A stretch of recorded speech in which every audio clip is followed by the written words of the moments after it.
नमस्कार। आज के वीडियो में हम लोग आवृत्तिबीजी पौधों के कुछ कुलों का वर्णन करेंगे। एनसीईआरटी पैटर्न पर यूपी बोर्ड में कुल 8 फैमिली का अध्ययन करना है, जिसमें से सबसे पहली फैमिली क्रूसीफेरी है। क्रूसीफेरी के अंतर्गत सिलेबस में इनफ्लोरेसेंस या पुष्प क्रम का अध्ययन करना है, फ्लावर का डिस्क्रिप्शन करना है। तो हम लोग वीडियो को शुरू करते हैं। इनफ्लोरेसेंस या पुष्प क्रम सरसों का रेसिमोज होता है और रेसिमोज में रेसिम पुष्पक्रम या असीमाक्ष पुष्पक्रम सरसों के पौधे में पाया जाता है। इस प्रकार के पुष्पक्रम में मुख्य अक्ष, जिसे पेडंटिकल कहते हैं, लंबा तथा बड़ा होता रहता है तथा पत्तियों या सहपत्रों के कक्ष से सवृंत पुष्प निकलते हैं। डंठल युक्त पुष्प होते हैं और इन पुष्पों में बाहर के पुष्प बड़े और पुराने, क्रमशः अंदर के पुष्प छोटे और नए होते हैं। सरसों का पुष्प असहपत्री अर्थात इब्रैक्टेट होता है। पेडिसिलेट अर्थात सवृंत होता है, मतलब डंठल होता है। उभयलिंगी या हर्माफ्रोडाइट होता है, अर्थात नर और मादा दोनों जननांग पाए जाते हैं। कंप्लीट होता है अर्थात पुष्प के सभी भाग, कैलिक्स, करोला, एंडोसियम, गैनोसियम सभी पूरी तरह से पाए जाते हैं। एक्टिनोमार्फिक का मतलब होता है कि इसे त्रिज्या सममित कहते हैं, अर्थात पुष्प को कई भागों में बांट सकते हैं। हाइपोगाइनस पुष्प का मतलब होता है कि पुष्प अधोजाय होता है, अर्थात पुष्प के सभी भाग डंठल के ऊपर पुष्पासन से निकलते हैं, अंडाशय के नीचे से निकलते हैं। पुष्प के प्रथम चक्र कैलिक्स की बात करेंगे। इसमें सेपल की संख्या 4 होती है। पॉलीसेपेलस होते हैं, अर्थात सभी जो सेपल होते हैं वह दलपुंज होते हैं, पृथक दली होते हैं, ये आपस में जुड़े हुए नहीं होते हैं और 2 एकांतर भ्रमियों में लगे होते हैं। प्रत्येक चक्र में 2 वायदल होते हैं। इन 2 alternate holes of 2 sepals each, और इनमें कोर छादी दल विन्यास पाया जाता है। इम्ब्रिकेट एस्टिवेशन पाया जाता है और कैलिक्स पर्णपाती होते हैं। पर्णपाती का मतलब ये जल्दी गिर जाते हैं, जिसे डेसिडुअस और पेटलाइड कहते हैं।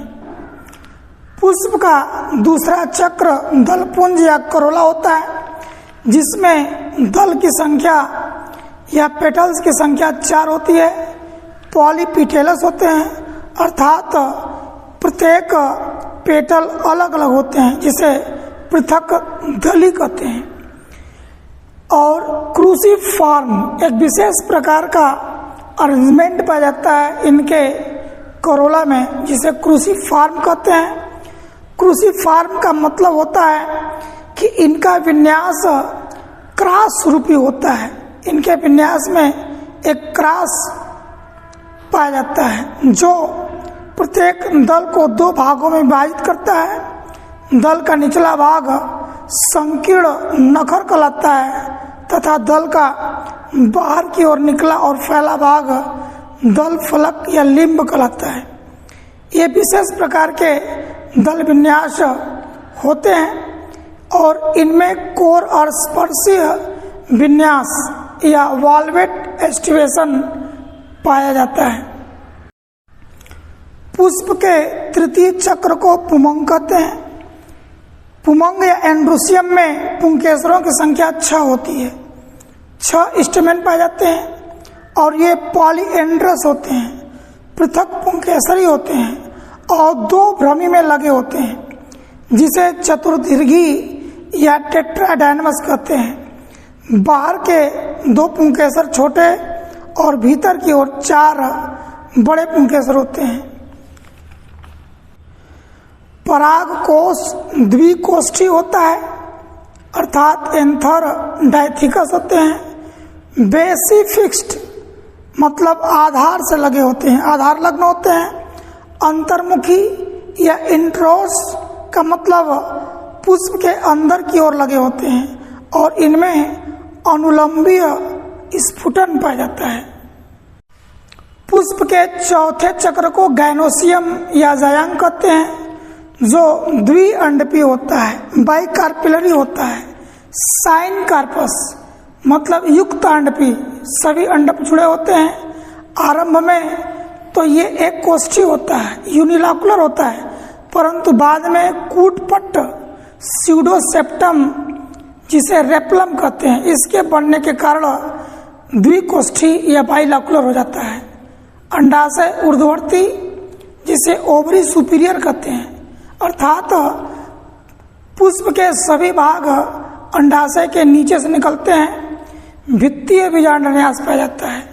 पैराइटल प्लेसेंटेशन होता है, जो भ्रूण को भोजन प्रदान करने वाला प्लेसेंटा होता है वो किनारे पर लगा होता है, भित्ति से लगा होता है और प्रत्येक कोष्ठ में एक या एक से अधिक बीजांड या ओव्यूल पाए जाते हैं। इनकी वर्तिका एक होती है, छोटी होती है और वर्तिकाग्र द्विपालित होता है। बाइलोब्ड स्टिग्मा पाया जाता है। सरसों के पौधे में जो फल पाया जाता है, फ्रूट पाया जाता है, उस फ्रूट को सिलकुआ कहते हैं। अब इसके बाद हम लोग फ्लोरल फार्मूला देखेंगे। फ्लोरल फार्मूला में EBR का मतलब होता है असहपत्री। एक्टिनोमार्फिक को एक घेरे में प्लस के निशान से प्रदर्शित करते हैं। एक गोले में प्लस और माइनस दोनों के चिन्ह को बाइसेक्सुअल कहते हैं। इसके बाद कैलिक्स को K से डिनोट करते हैं, जो 2+2 होता है। इसके बाद करोला को C से प्रदर्शित करते हैं, जिसकी संख्या 4 होती है। और X का मतलब क्रूसीफॉर्म करोला, इसलिए इसे CX4 लिखते हैं। एंड्रूसियम का मतलब होता है पुमंग, जो 2 चक्रों में होता है, 2+4 के रूप में होता है। और गैनोसियम या जायांग में 2 अंडप होते हैं और दोनों अंडप आपस में जुड़े हुए होते हैं और गैनोसियम के नीचे एक लाइन बना देते हैं। इसका मतलब होता है कि इसका जो अंडाशय है, ओवरी जो होती है, इसकी सुपीरियर होती है, अर्थात पुष्प के सभी भाग अंडाशय के नीचे से निकलते हैं। अब हम लोग फ्लोरल डायग्राम बनाते हैं।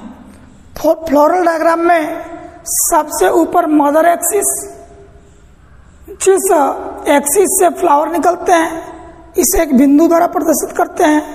चूंकि सरसों का पुष्प ब्रैक्टेट होता है, असहपत्री होता है, इसलिए ब्रैक्ट नहीं बनाते हैं। अब हम लोग पुष्प के प्रथम चक्र कैलिक्स को देखते हैं। तो हमने देखा कैलिक्स की संख्या 4 थी। 4 कैलिक्स को हम लोग बना देते हैं, जो पॉलीसिपेलस होते हैं, अलग अलग होते हैं और इनमें इम्ब्रिकेट एस्टिवेशन पाया जाता है।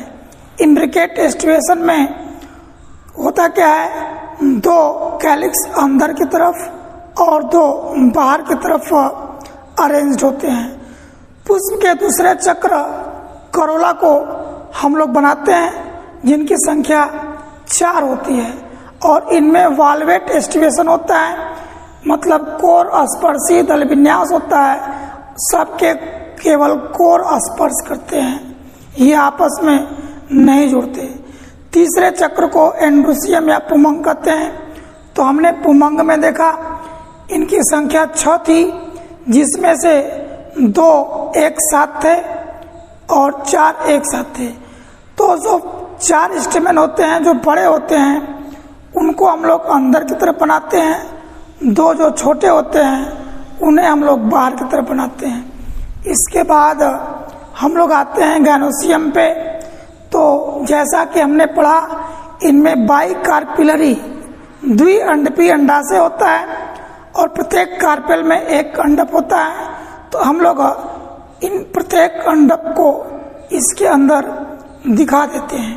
इस प्रकार एक फ्लोरल डायग्राम के द्वारा पुष्प के सभी अंगों के लगने की व्यवस्था, इनकी स्थिति स्पष्ट रूप से प्रदर्शित हो जाती है।